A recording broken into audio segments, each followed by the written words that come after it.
Self-confessed drug lord na si Kerwin Espinosa binaril habang nangangampanya ito sa Leyte. Pero bago ang lahat, kung ikaw ay bago sa aking channel, huwag kalimutan na mag-subscribe at i-click ang notification bell for more trending news.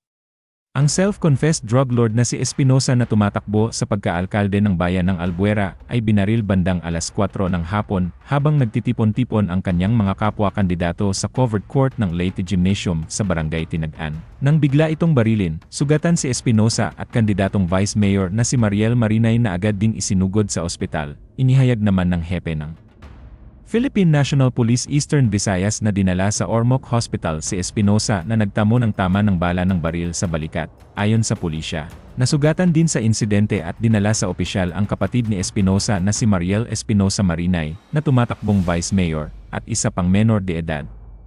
Nabatid na nakaupo si Espinosa sa isang monoblock chair at naghahanda para sa kanyang pagtatalumpati nang siya ay barilin. Ayon sa mga saksi, ang nag-iisang gunman umano ay nakitang nagtatago sa kisam kung saan binaril si Espinosa na nooy nakatalikod. Nagsasagawa na ng manhunt ang pulisya habang patuloy pang nagsasagawa ng masinsinang investigasyon para matukoy ang responsable sa pamamaril. Samantala, nakalabas na ng ospital si Albuera, Leyte mayoral candidate Kerwin Espinosa at agad itong nagsagawa ng press conference. Ipinakita ni Espinosa sa isang press conference pagkalabas niya ng ospital ang tinamo niyang tama ng bala sa ibaba ng kanang balikat na malapit na sa dibdib. Pinugunan naman ni Espinosa ang mga haka-hakang scripted umano ang pagkabaril sa kanya.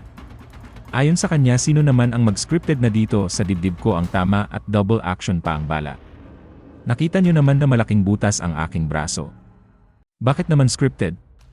Gayunman, aminado si Espinosa na nangangamba siya sa kanyang kaligtasan matapos na maging persons of interest ang 7 pulis na mula sa Ormoc.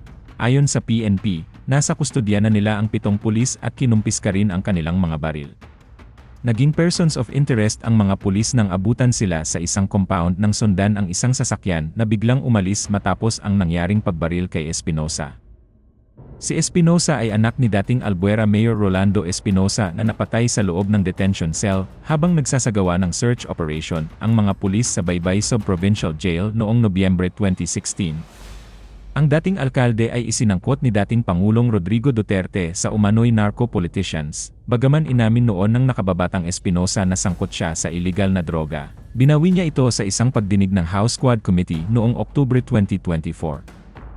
Inihayag din niya sa naturang pagdinig na pinilit lang umano siya ni dating Philippine National Police Chief at ngayoy senador na si Ronald Bato de la Rosa, na idawit sina dating Senador Lila de Lima at negosyanteng si Peter Lim sa illegal drug trade. Itinanggi naman ni de la Rosa ang pahayag ni Espinosa na tinawag niyang sinungaling. Isa-isa namang ibinasura ng korte ang mga kaso sa nakababatang Espinosa.